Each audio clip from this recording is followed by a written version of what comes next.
ඔබට ධනවත් වීමට අවශ්‍ය නම් මේ දේවල් 5 උත්සාහ කරන්න. සෑම කෙනෙකුම මූල්‍ය ආතතියෙන් තොර ජීවිතයක් ගත කිරීමට සිහින දකි. බහුලත්වය සහ ආරක්ෂාව සහිත ජීවිතයක්. නමුත් ධනවත් වීම යනු වැඩිපුර මුදල් ඉපයීම පමණක් නොවේ. එය සාර්ථකත්වය ආකර්ෂණය කරන නිවැරදි මානසිකත්වය, පුරුදු සහ විනය වර්ධනය කිරීම ගැනය. ඔබට සැබවින්ම ධනවත් වීමට අවශ්‍ය නම් අදම ඔබට කිරීමට පටන් ගත හැකි බලවත් දේවල් 5ක් මෙන්න. 1. ධනවත් මානසිකත්වයක් වර්ධනය කරන්න. ධනවත් අය වෙනස් ලෙස සිතති. ඔවුන් සීමාවන් නොව හැකියාවන් විශ්වාස කරති. ධනය කරා යන පළමු පියවර වන්නේ ඔබේ මානසිකත්වය පරිවර්තනය කිරීමයි. මට මේ දරාගත නොහැක යයි පැවසීම නවතා මට මේ දරාගත හැක්කේ කෙසේද යනුවෙන් අසන්නට පටන් ගන්න. මෙම කුඩා මාරුව ඔබේ මනස නිදහසට කරුණු වෙනුවට අවස්ථා සොයන නිර්මාණාත්මක යන්ත්‍රයක් බවට පත් කරයි. මතක තබා ගන්න, ධනය ඔබේ බැංකු ගිණුමේ දිස්වීමට පෙර මනසින් ආරම්භ වේ. 2. ඉතිරි කිරීම සහ අඛණ්ඩව ආයෝජනය කිරීම. මුදල් ඉතිරි කිරීම හොඳයි. නමුත් එය ඥානවන්තව ආයෝජනය කිරීම ධනය නිර්මාණය කරයි. ඔබේ ආදායම කොතරම් කුඩා වූහත් ඉතිරි කිරීමේ පුරුද්දක් ඇති කරගන්න. ඔබේ ඉපයීම් වලින් අවම වශයෙන් 10ක් වෙන් කර කාලයත් සමග වර්ධනය වන වත්කම් වල කොටස්, දීපල වෙළඳාම් හෝ අන්‍යෝන්‍ය අරමුදල් වනි ආයෝජනය කරන්න. සංයුක්ත පොලි ඔබට වැඩ කිරීමට ඉඩ දෙන්න. ඔබ ආරම්භ කරන තරමට ඔබේ ධනය වැඩි වනු ඇත. 3. මූල්‍ය විනය ඉගෙන ගන්න. මූල්‍ය සාර්ථකත්වය යනු ඔබ කොපමණ මුදලක් උපයනවාද යන්න නොවේ.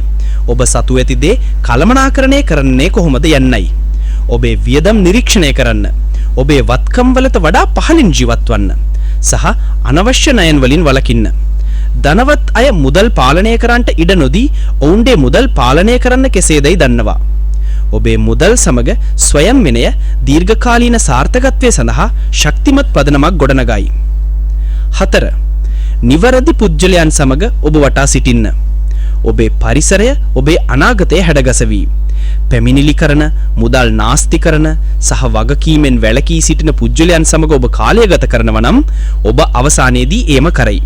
නමුත් ඔබ අභිලාෂකාමී, ධනාත්මක සහ මූල්‍ය විද්‍යාත්මකව බුද්ධිමත් පුජ්‍යලයන් සමග ඇසුරු කරනවා නම් ඔබ වර්ධනය වීමට ආශාවාද ලබනවා. දැනටමත් සාර්ථක වී සිටින අයගෙන් ඉගෙන ගන්න ඔවුන්ගේ පුරුදු, ඔවුන්ගේ චින්තනය සහ ඔවුන්ගේ වැඩ ආචාර ධර්ම. 5. ත්‍යාගශීලීව දෙන්න. එය පුදුම සහගත වනු පුළුවන්. නමුත් සැබෑ ධනය යනු මුදල් තබා ගැනීම පමණක් නොවේ. එය දීම ගැනත්.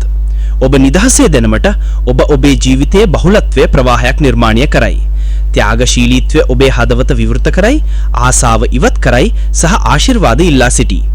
එය අවශ්‍යතාවයක් තිබෙන කෙනෙකුට උදව් කිරීම වේවා හෝ හොඳ අරමුණකට සහයෝගයක් දෙන්න වේවා. දීම ආත්මයෙන් සහ ධනවත් වී සිටීමට යන බලවත්ම ක්‍රමයන් වලින් එකක්. අවසන් සිතුවිල්ල, ධනය එක ඒ දවසක පැමිණෙන්නේ නැහැ. එය වාසනාව ගැන පමණක් නොවේ. එය මූල්‍ය විනය, ඉගෙනීම සහ නොපසුබස්න උත්සාහය ගමනක්. ඔබ අද මෙව මූලධර්ම 5 ක්‍රියාත්මක කිරීමට පටන් ගතිනම් ධනවත් ලෙස සිතන්න, ඉතිරි කිරීම සහ ආයෝජනය කරන්න, විනයගරුකව සිටින්න, ඔබේ සමාගම ඥානවන්තව තේරුම් ගන්න සහ පරිත්‍යාගශීලීව දෙන්න ඔබ කල්පවතින සාර්ථකත්වය සහ මූල්‍ය නිදහස කරා යන මගටක පිවිසෙනු ඇත.